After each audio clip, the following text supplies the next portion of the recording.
The Kingdom of Elarion had once been a land of endless beauty. Its forests glowed with emerald leaves, rivers sparkled like liquid silver, and the towers of its capital city touched the clouds. Merchants came from every corner of the world to trade in its bustling markets. Poets wrote of its glory. Warriors swore oaths to protect its peace. But peace is fragile, and glory is never eternal. 100 years before our tale begins, a great shadow fell upon the kingdom.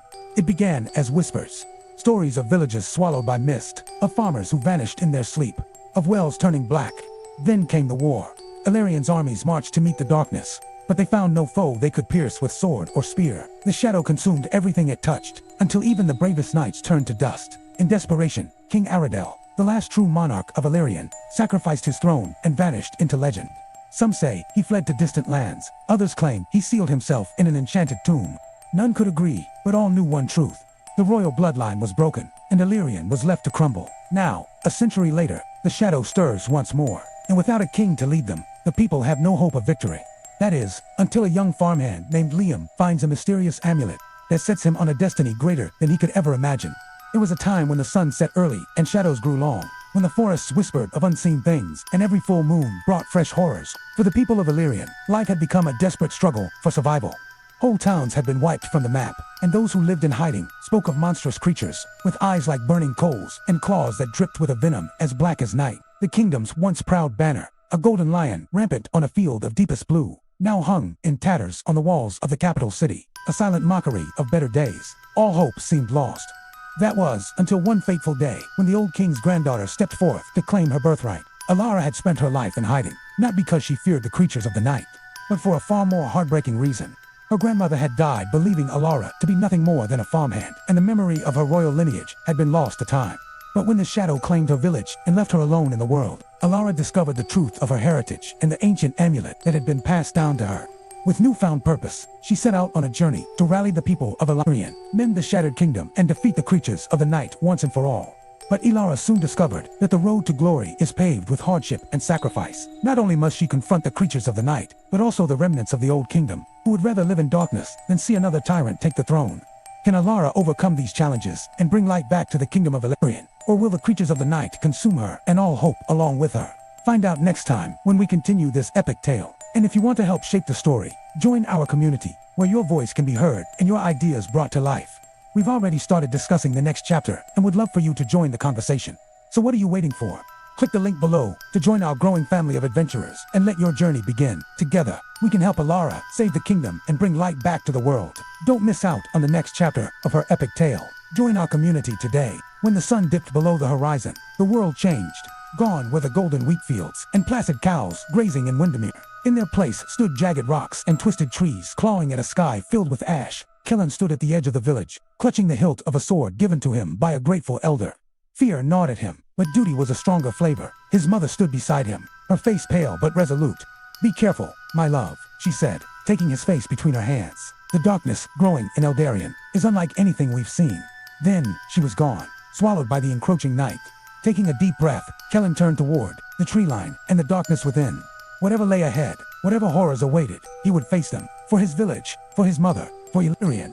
He took a step forward, then another, and soon the familiar trees and rocks gave way to an underground river and a vast, shadowy plain. Before him stood the remnants of the forgotten court, once the seat of Elarion's kings, now little more than crumbling statues and moss-covered halls. 100 yards before him, barely visible through the gloom, stood a woman cloaked in shadow. Even from afar, Kaelen could feel her malevolence like a physical blow. As he approached, he saw that she held a small, unblemished flower in her hand, the only splash of color in that monochrome world. With each step, the flower grew brighter, the woman darker. Hope flickered in Kaelen's chest. Maybe there was still time to save this world. He unsheathed his sword and charged. The woman in black threw her head back and laughed, a sound that scraped against Kaelen's bones like metal on stone. "You cannot win, little king," she said, her voice dripping with scorn. "I am the Shadow Eater, and I have waited for you." She lunged, and Kaelen parried his sword, singing as it connected with hers.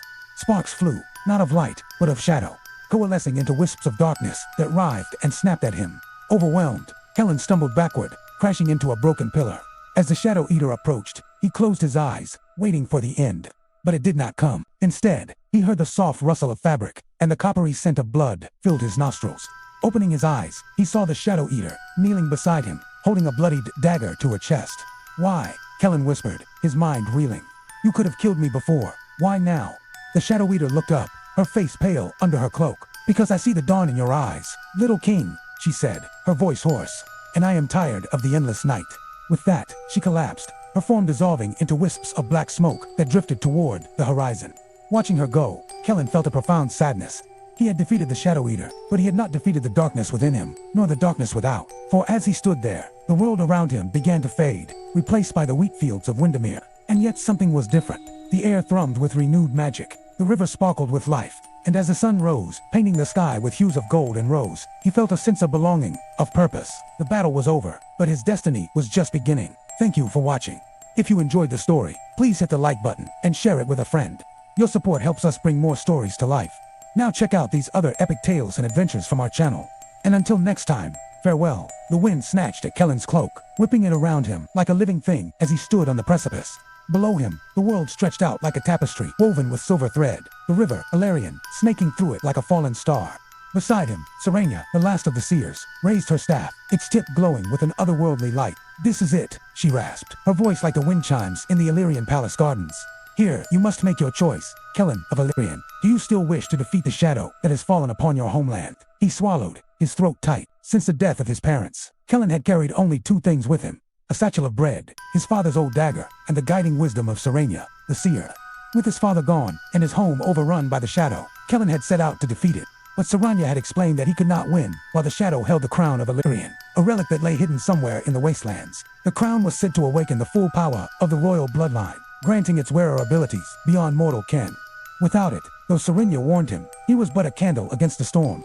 And so they had walked for weeks, following Serenia's guidance across endless plains, through forests where the trees whispered secrets as old as time, and into these mountains where snow never melted, where even the rocks seemed to huddle against the coming darkness. All the way Serenia had spoken of the trials that lay ahead, of the companions that would join him, and the dangers they would face. But now, standing here with the crown still missing and the shadow growing stronger with each passing day, doubt gnawed at him. Was he truly meant to be king? Hadn't his lineage ended with his father? If he wasn't meant to rule, then why had the shadow come for him and his family? What purpose would defeating it serve?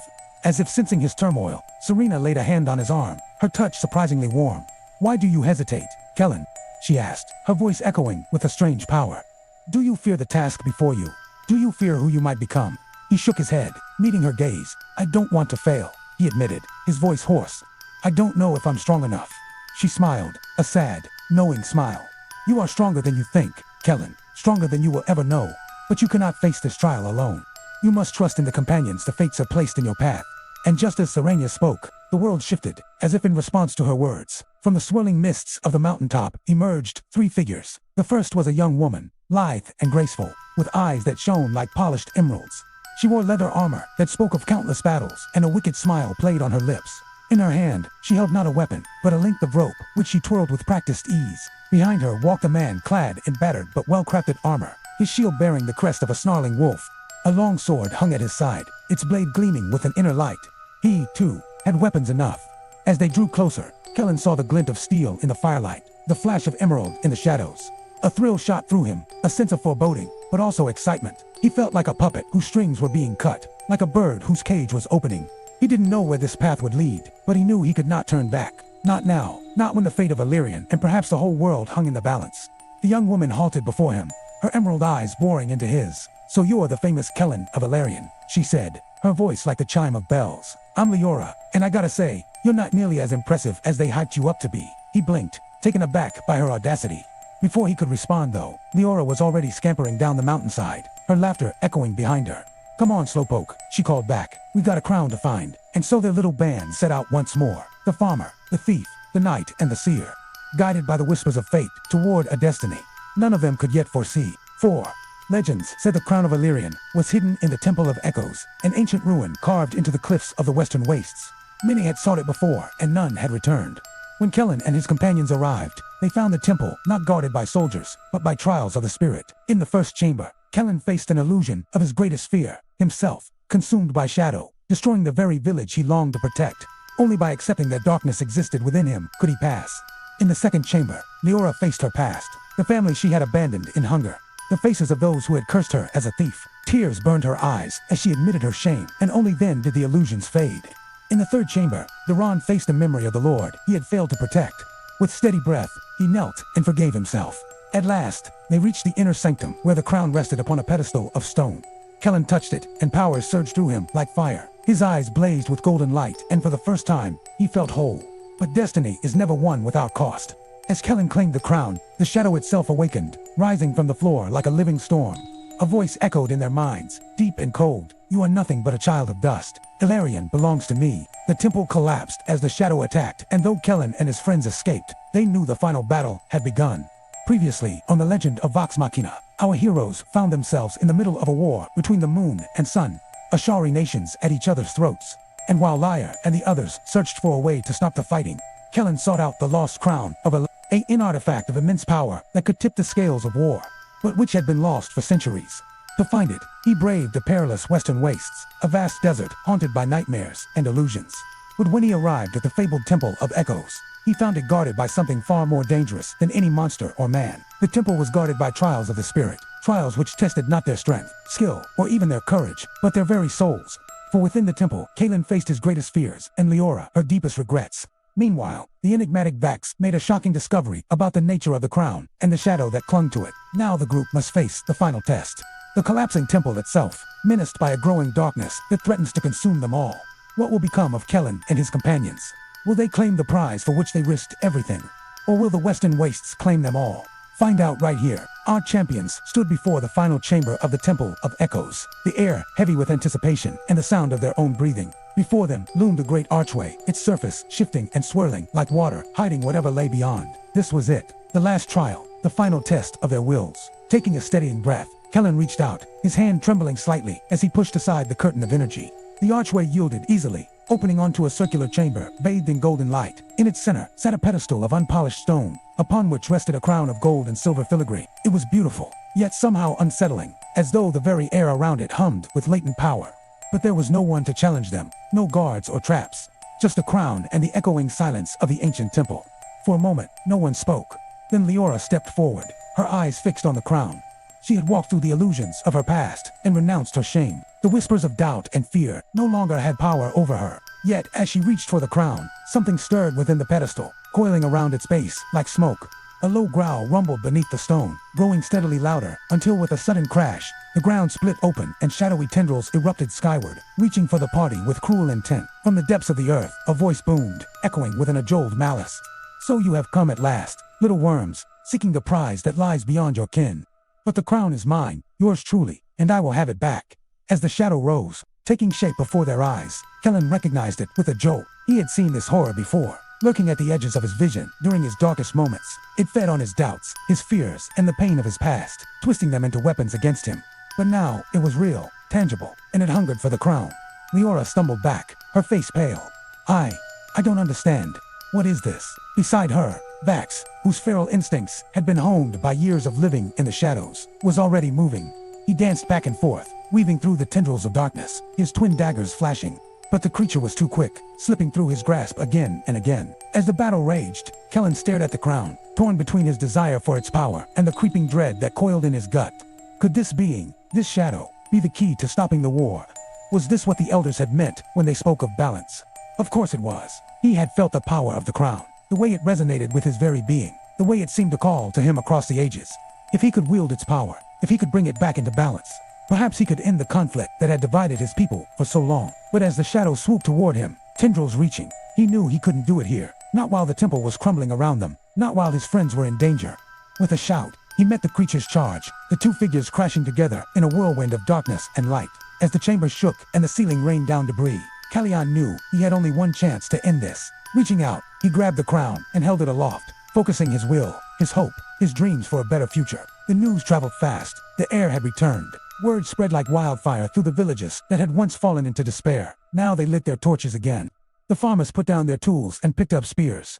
The merchants, masters of daggers, their blades flashing in the firelight, and the broken remnants of Ellarion's people. They rallied behind Kaelen, their banner held high, with the white wolf that symbolized their lost prince. But no cheers greeted them when they reached the capital. Only silence met them, heavy and thick as the coming storm. For upon the city, a shadow had descended. Its mist rolled over the towers and streets, devouring stone as if it were flesh. At the gates, Kaelen dismounted, the weight of the crown heavy on his brow. Beside him, Daron hefted his battle axe, his grim face set with determination, while Leora stepped forward, readying her daggers, her eyes flashing with steely resolve. Behind them, the army waited, a sea of anxious faces. They were farmers and merchants, mothers and children. They were not warriors, but necessity had sharpened their courage. As the mist closed in, swallowing the light and with it, their hope, Kaelen felt fear grip him. This was not a battle he could win with brute strength or magic. This was a battle he would win or lose in the hearts of these people. Taking a deep breath, he straightened his shoulders, pushed down the terror that threatened to consume him, and stepped towards the gate. They poured out of the city like nightmares given flesh, creatures of shadow and flame.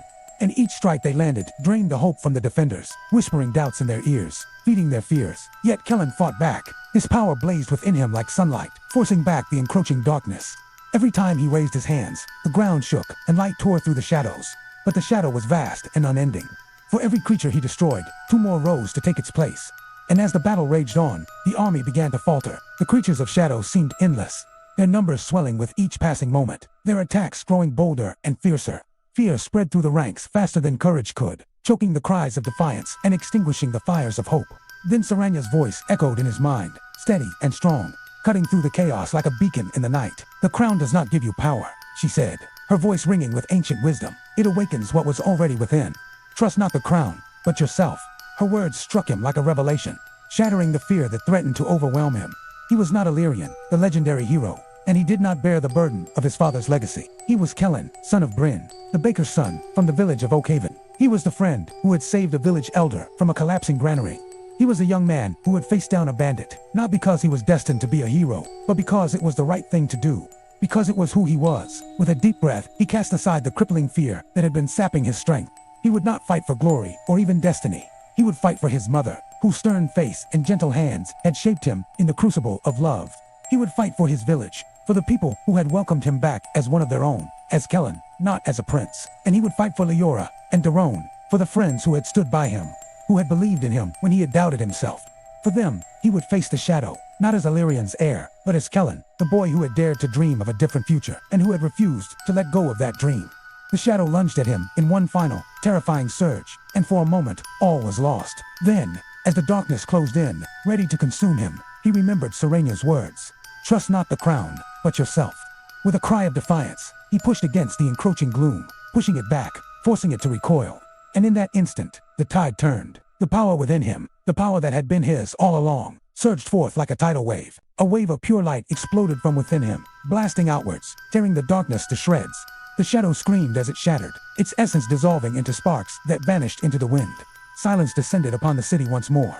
But this time, it was a different kind of silence, pregnant with anticipation, with hope. The shadow was gone. The city of Elarion was free. And so, the legend of Kaelen, the lost heir of Elarion, was written into history. When the sun rose the next morning, it revealed a kingdom reborn. The sky was clear, the birds sang sweetly, and the wind whispered tales of a new beginning. Villagers emerged from their hiding places, blinking in the sunlight, unsure if this idyllic scene was real or a figment of their fear-filled dreams. But as they looked around, they saw not the charred remnants of their homes, but a town slowly awakening from a nightmare. Homes that were burnt and destroyed were already being repaired. The townspeople of Windermere were rebuilding their lives with a fervor born from both grief and newfound courage. As Kaelen watched the townspeople of Windermere tend to their fields and repair their homes, he felt a swell of emotion. It was a sight that filled him with both pride and humility. Pride in the strength and resilience of the human spirit, and humility in the realization that he was just one part of something much larger. His journey from a young prince hidden away in a tower to a reluctant hero had been a long and arduous one. But as he looked out over the kingdom he now ruled, he knew it had been worth it. Suddenly, a loud cheer erupted from the crowd. Startled, Kaelen turned to see the source of the commotion. There, in the center of what had been the training yard, stood Alaric, the blacksmith's son, who had been taken by the dragon when she attacked the kingdom. But now he was back, whole and unharmed, as if the last few days had been nothing but a bad dream. The townspeople crowded around him, their faces etched with worry, then broke into cheers and applause. Alaric, it seemed, had become something of a local hero. In the time since he'd been gone, the villagers had rallied together, determined to save him from a fate worse than death at the hands of the dragon. And against all odds, their efforts had paid off. As Kaelen watched the townspeople celebrate, he couldn't help but smile. This, he thought, was what it meant to be king. Not to rule over your people, but to be a part of them, to share their joys and sorrows, their triumphs and defeats. Suddenly, he felt a tap on his shoulder and turned to see his sister, Princess Alara, standing there with a sheepish grin. "I believe," she said, extending her hand. "You owe me a piggyback ride." Kaelen laughed and took her hand, helping her onto his shoulders. And as he walked through the cheering crowds, he couldn't help but feel a sense of pride and accomplishment. He had saved his kingdom and its people, and now he would rule over them as their equal. A king who understood the struggles and hardships of his people because he had lived them himself. He had come to Windmere as a scared, unconfident boy who didn't believe he could make a difference in the world. But through his actions, or perhaps more accurately, his inactions, he had proven himself not just to his kingdom, but to himself. He was more than just a prince, more than just a pawn in his father's game. He was Kaelen, king of Elarion, and he was exactly where he was supposed to be. And so, the legend of Kaelen, the lost heir of Elarion, was written into history, not as a tale of royalty, but as proof that even the humblest soul can change the fate of a world. For though Kaelen had been born a prince, it was his years in the humble village of Windmere that had shaped him into the man he was meant to be. The end. If this story touched your heart, then please take a moment to like this video. Share it with your loved ones so they too can step into this dreamlike world. And most importantly, subscribe to our channel because every night we bring you a new light, a new dream. Your sweet comments are like blessings for us. So do tell us which part of the story moved you the most. Once upon a time, in a faraway land, there lived a little girl who had a very unusual hobby. She would spend hours and hours every day weaving baskets out of moonlight. She would gather the moonlight in jars and then use it to weave the most beautiful baskets. One day, a prince from a neighboring kingdom came to visit. He was so amazed by her work that he asked her to make a basket for him. The girl agreed, but she asked for something in return. She wanted the prince to take her to the moon. The prince was confused, but he agreed to her request. When they arrived at the moon, the girl jumped out of the basket and started dancing. The moon was so mesmerized by her movements that it stopped shining, and the whole world plunged into darkness.